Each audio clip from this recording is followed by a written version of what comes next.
You think you know what a Roman gladiator was. Hollywood sold us this fantasy for decades. Brave warriors, fighting for glory, cheered by crowds who love them. If this channel digs into history that actually matters, hit subscribe so you don't miss what really went down. The truth is darker and uglier than any movie will ever show you. Most gladiators weren't heroes at all. They were prisoners, slaves, and the desperately poor. People who had absolutely no choice in whether they lived or died in the arena. Rome's system of turning humans into disposable entertainers wasn't accidental.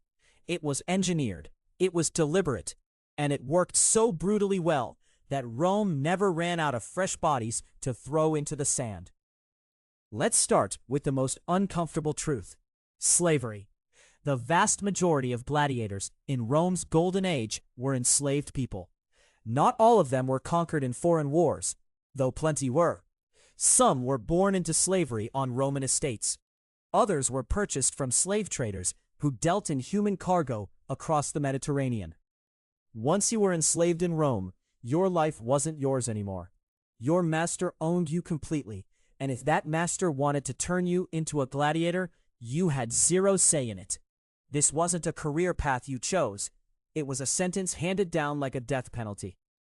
If this is clicking for you, drop a like, because understanding how these systems actually trapped people matters more than the fantasy version. Then there were the criminals. Rome's legal system had a category of punishment called damnatio ad gladium, condemnation to the sword. If you were convicted of a serious crime, if you couldn't afford to pay your debts, if you were caught stealing or committing murder, the judge had options. They could execute you outright, or they could sentence you to the arena, which was technically a slower, more public execution. The crowd got entertainment, the state got rid of a problem, and you got a death sentence with an audience. This wasn't justice. It was spectacle dressed up as law. The poorest Romans faced another trap entirely: debt slavery.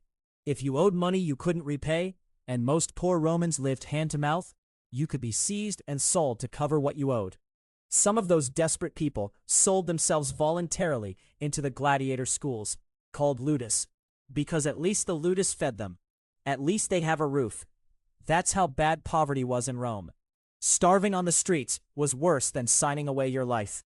When you entered a Ludus, you literally became property. The owner, called a lanista, controlled everything about you: what you ate, how much you trained, whether you lived or died. You took an oath, the Sacramentum Gladiatorium, that bound you to obey absolutely, even if it meant certain death.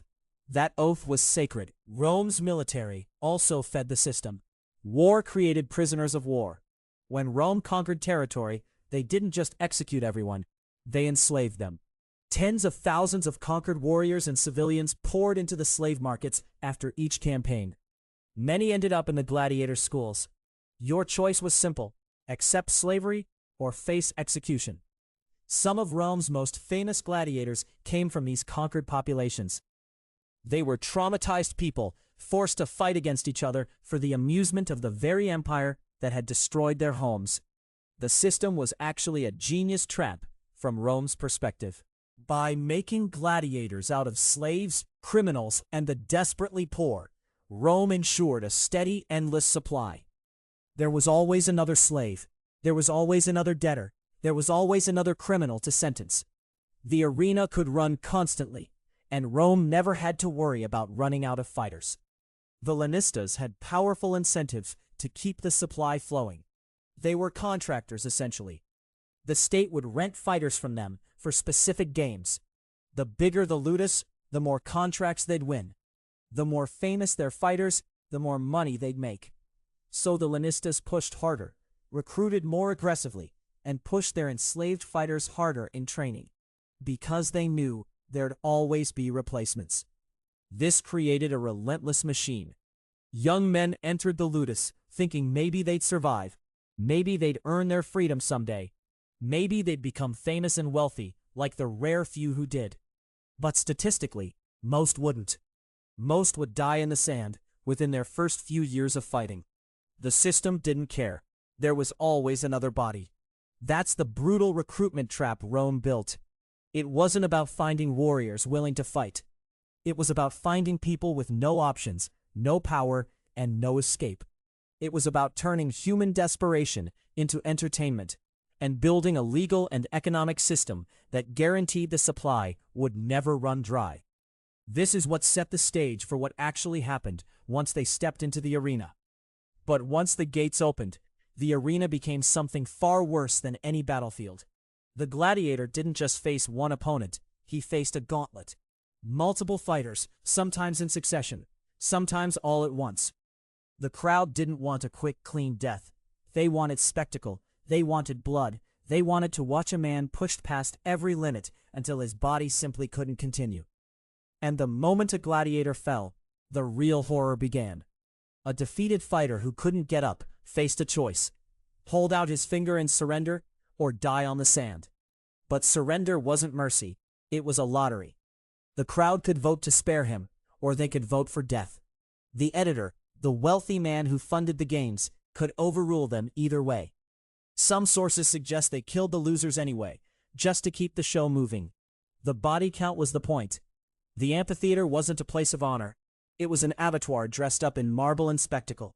Even if a gladiator survived the combat, survival itself became the enemy. Untreated wounds festered into infections that killed far more men than the initial blade ever did. The Lanista's doctor, if you could call him that, didn't treat injuries with anything resembling modern medicine. Cauterization with hot iron, poultices of vinegar and urine, amputation without anesthesia. These weren't cures. They were torture administered under the guise of medical care. Gladiators were deliberately starved to keep them desperate and aggressive.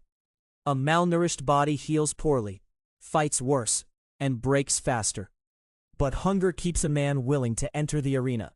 It keeps him fighting for his life when rational thought would tell him to refuse. The bones of dead gladiators show signs of severe malnutrition, rickets, and stress fractures that never properly healed, because there was never time between fights to recover. Most gladiators didn't die in a blaze of glory, facing down a worthy opponent. They died from infection 3 weeks after a fight nobody remembers. They died from diseases contracted in the barracks, where hundreds of wounded men lived in close quarters. They died coughing blood into the dirt, because their lungs were punctured and there was nothing anyone could do. Some died during execution after defeat, not by the sword, but ritually, by the hand of the victor or the crowd's chosen executioner. And then there's what we don't see in any movie: the psychological toll, the certainty that death was coming. Not maybe, not someday, but soon. Every fighter knew the odds. Some gladiators found ways to end it themselves rather than wait for the arena to finish them. The evidence is there in the historical record. Men who took their own lives in the barracks, or who fought with such recklessness that it became clear they were looking for death rather than victory. The myth of the noble gladiator, the man who faced death with courage and honor, is a Roman propaganda invention. It's a story they told themselves so they could sleep at night while they watched human beings torn apart for entertainment. The actual truth is uglier. Gladiators were disposable. They were tortured systematically. Their deaths were drawn out, painful, and meaningless. And the system worked because Rome had perfected the art of making desperation profitable. If you've made it this far, you now know the real story behind the spectacle. If this video helped you see past the myth, please like it. And if you want to go deeper into the hidden truths of history, subscribe so you never miss the next one. I'd love to hear your thoughts in the comments. What surprised you most about the real lives of gladiators? Or what other historical myths do you think deserve to be broken? Thanks for watching, and I'll see you next time.